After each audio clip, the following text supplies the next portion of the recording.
Hey man, I'm about to tell you about one of the times that I fought one of my friends. Let's go. For identity purposes, I'm gonna replace my friend's name with the name John. But before I tell the story, I want you to know that I'm not proud of what I did or at that moment. I just want you to know that this is something that I lived, and you live and you learn, and what you lived you let burn in the fire of transformation. So the story starts off with me and John and a couple of my homies in the street. And at that time, we were doing a lot of street activity, and I was the one that was actually bringing in the income. So I was the type of person that when we all started hanging out, we all was at the same type of level. And I just, wanted to see the people around me shine too. Because at that time, I was driving cars, I had jewelry, and I had money. And a lot of the people like John didn't have the money that I had, so I would, provide the smoking, I provide the drinking, I provide food whenever the time called for that. With that being said, with that wanting my friends to actually get the money that I was getting, I wanted to be the one to put them in position to try to get the money that I got and that I was getting. So all that means is that I was handing them work, I was handing them packs. And this particular situation with John was I handed him a pack, and everything was going well. Business was going well. He had a little money in his pocket. From my point of view, I thought things was going well. I don't know what was happening in his point of view, but time to time he would hand me the money. I would give him more work. And I remember a time pulling up, grabbing some bread. He came through in the car and he was like, "Hey yo man, I got this on me, and should I put it back upstairs?"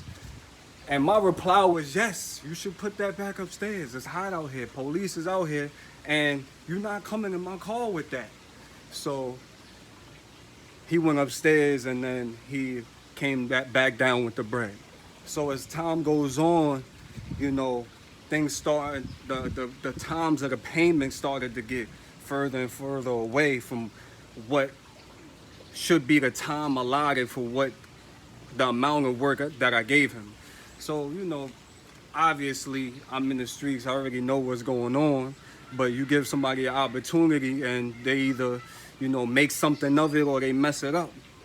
So one day he called my phone and he said, "Hey, yo, listen, I had to work and I'm living in my grandmother's house, and that when he went to the bathroom, that the work fell down the toilet."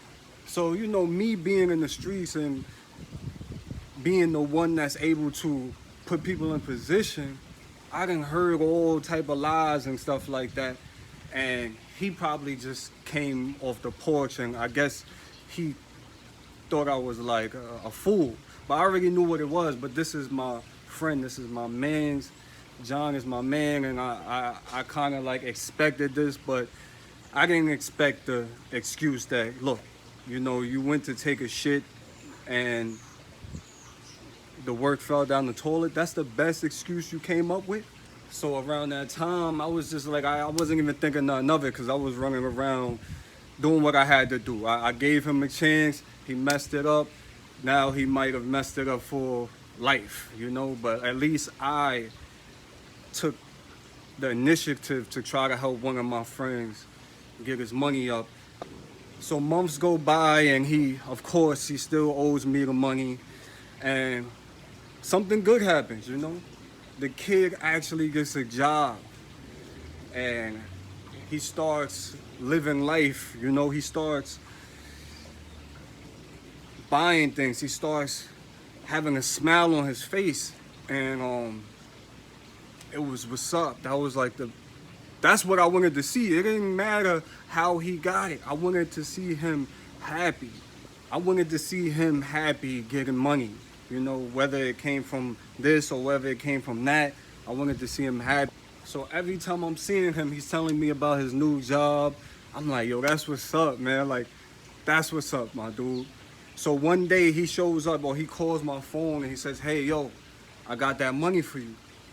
And I'm like, "Oh, that's crazy." Like, he didn't even have to do that because I didn't take it personal because this is my man and I know how it is. He calls me, he tells me, "Look, come by the gas station and pick me up and, bring me to the liquor store so I can go get some liquor and then, I got that bread for you."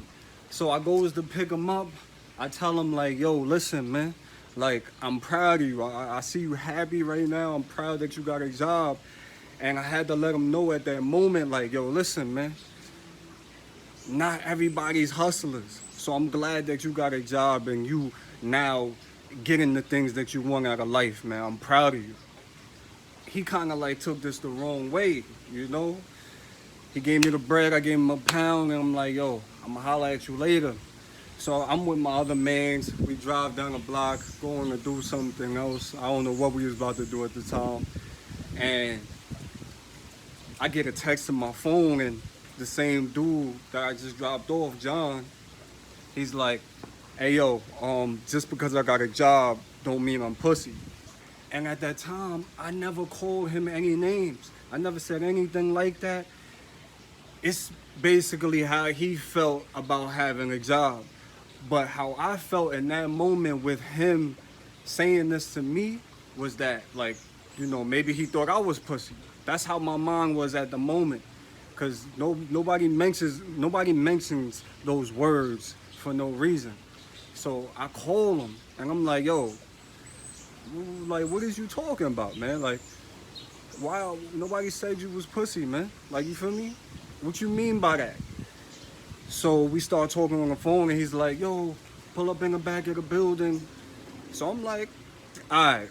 So now I pulls up in the back of the building and I got this kind of energy now. Like, the word pussy was out there and I was just wanted to see if he thought I was that. Because he said what he said to me. So I went and I talked to him or whatever, and I said to him like, "Yo, listen, why you say that? Nobody said that to you. Like, what's on your mind?" Then I guess he got into his drinking mode already. Like, he done grabbed a bottle and he was drinking and he's showing off to my other friends that was around, and I'm over there like, "Yo, what's that? What was that all about?" Like, you feel me? Because I felt disrespected. So now I want to see what type of timing he on. So my methods at that moment was exposing him and exposing him for the clown that I felt like he was with my level of consciousness at that moment. And I said, "Look, man, you out here, you fronting. I remember that time you said you brought this in my car, and then 2 weeks later, you was asking me for this, and I asked you like, yo, don't you got one of those? You came to my car with that the other day when you was trying to get me bread." And when I asked him that before this whole situation happened, he said to me like, "Yo, it was a BB gun. Don't you know that everybody got to shine?"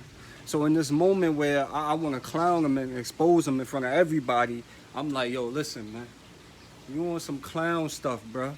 How you gonna come to me in my car fronting like you got this and it was a BB gun, and then you ask for mine, and then you say, listen, everybody got to shine." So I made him feel fraudulent in the moment because what he did. Also at that time he was drinking. He was like, "Yo, I ain't come." He said, "Yo, you ain't come in here. I came back here to drink." So I goes and grabs his bottle and I start guzzling it down, because now I feel like, yo, this is my area now. I done took over the area. You feel me? You made me feel disrespected at this time. So now it's time to disrespect you. After I've done clowning him and making him feel like a fraud, he ultimately told me like, "Listen, whatever you want to do, we can go over there and do it." So, I took the invitation. We fought. Whoever won or lost, that's not really what I'm here to talk about. But we actually fought because he felt that people thought he was pussy because he had a job. And I was mad that he used the word pussy. So we basically fought for the stupidest reason, man.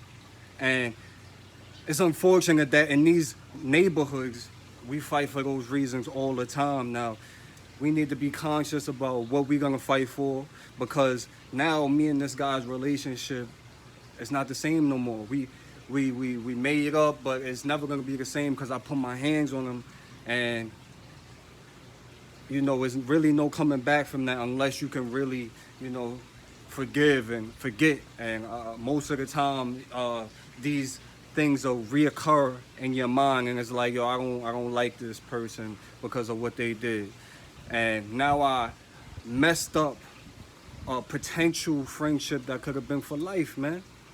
You feel me? For the small reasons, man. Let's get this right, man, and let's not be out here fighting for these minute, minuscule reasons, and let's actually come together and try to, build a tribe rather than build and destroy, pick somebody, put somebody down to pick yourself up and all of that crazy stuff, man. I hope you enjoyed the story. I hope you learned something from it.